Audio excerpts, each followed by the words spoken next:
Hello everybody, Camp51037. Today I'm actually going to be bringing you something unusual for me. The first time I've ever played zombies with a commentary. So, yeah, today it's on Kino der Toten. I was going to say Shinonuma there, but clearly it isn't Shinonuma. Yeah, playing solo today. And I recorded this a long time ago with me, Dazzle.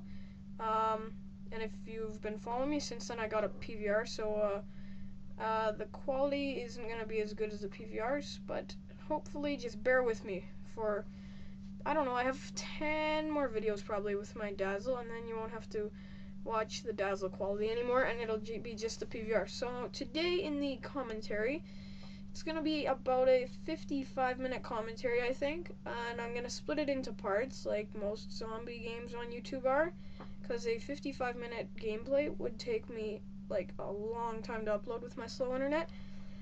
Today in the commentary, we will be talking about my background in zombies in Call of Duty, my strategies for Kino der Toten and Ascension, my gaming setup. Hopefully my gaming setup will take most of the time for this commentary. Some zombie challenges, my favorite guns and zombies, how I'll be splitting the zombie games up, and the color correction I'm using for zombies. So let's start out with my background in zombies. Before you watch this commentary, you'll probably wondering, what's your highest round, Cam? How far have you made it on all the zombie maps? Well, I started playing zombies in Black Ops, and but I have the World at War Classic map, so I can play them too. I have this written down right here. I think right now the gameplay is one of my highest rounds, actually, solo in Kino der Toten. It's kind of a fail. Because I'm like an average zombie player, I think. It's round 22 on Kino der Toten, round 13 on 5. I didn't really play 5 except for the achievement or trophy that happens when you kill the doctor guy that's trying to steal your weapons or whatever. So that was basically the only time I played that 5 map. I don't really like it as much as all the others, as most people I think don't. And so anyway, round 15 on Nocturne Toten solo. I don't know what my solo records are for Verrückt and Shinonuma. I haven't really played those maps solo. Yeah, and I haven't really played them a whole lot with my friends either. I think I've only played Shinonuma like twice, and Verrückt maybe 10 times. So then Der Riese, I don't remember the highest record I got, but I remember a few days ago I got 14, so that's kind of a low round too. For the Call of Duty map packs on Ascension, my highest is 34.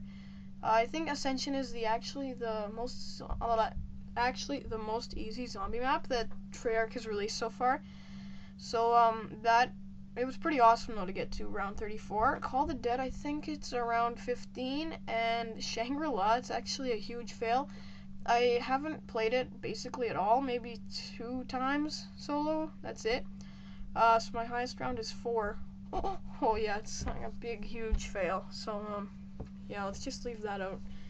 Anyway, okay, so next we are going to talk about my strategy for Kino der Toten and Ascension. Well, Kino der Toten, what strategy I'm running right now in this game is knife for round 2, and then when I get enough money, as you saw, open the room with the PM63.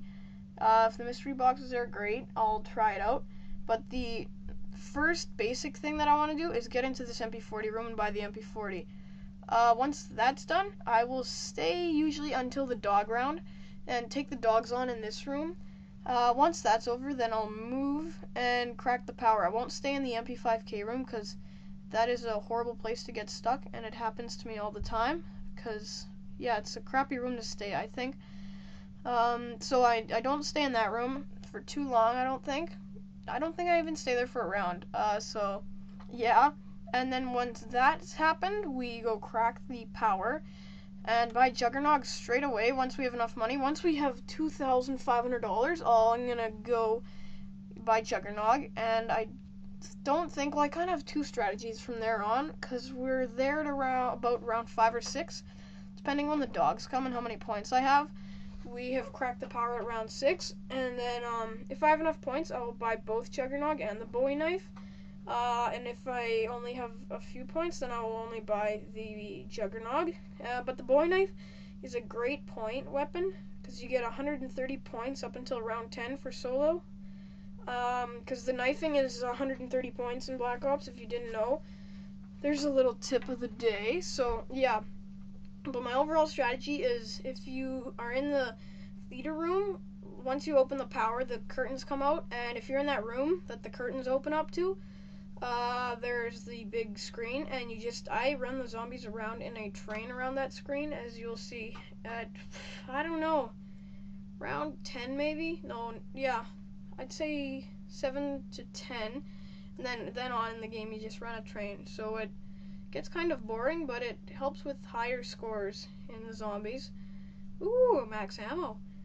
Yeah, so, and then Ascension. I was actually doing a challenge when I got my highest record on Ascension. It was a Syndicate Project challenge called Hand Me the Perks Monkeys, where the only perk you buy is Quick Revive, I think it's called Quick Revive or Speed.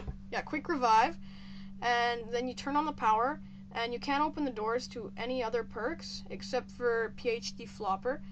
And then you got to try so the zombies don't take any of your perks or steal any, and get all the perks from the monkeys. Oh, did I say zombies steal your perks? No, sorry, it's monkeys. Yeah, monkeys steal your perks. So you got to try and avoid that. Keep them off the perk machines. And it's really easy if you get Juggernog first, and then you don't really care what other 2 perks you get, and then you have to get the PhD Flopper last, or else it is really hard solo to defend both PhD Flopper and Speed Revive or Quick Revive. But actually I failed big time then when I was doing that challenge. I lost all my Quick Revives at round 10 maybe. Oh, and I wasn't recording that, so you guys won't see it. I'm sorry about that. I was just screwing around that day, and I was playing in HD, so I couldn't record it. But yeah, I got to round 34, so I used all my Quick Revives by round 10, and here we cracked the power. And then after that, the zombie monkeys, had no perks to take from me, so I had to buy Juggernog and open the Juggernog area there. So then I just had to protect Juggernog, and it went in the good order that I think it was the Stamina Up, and then Speed Coal, and then PhD Flopper.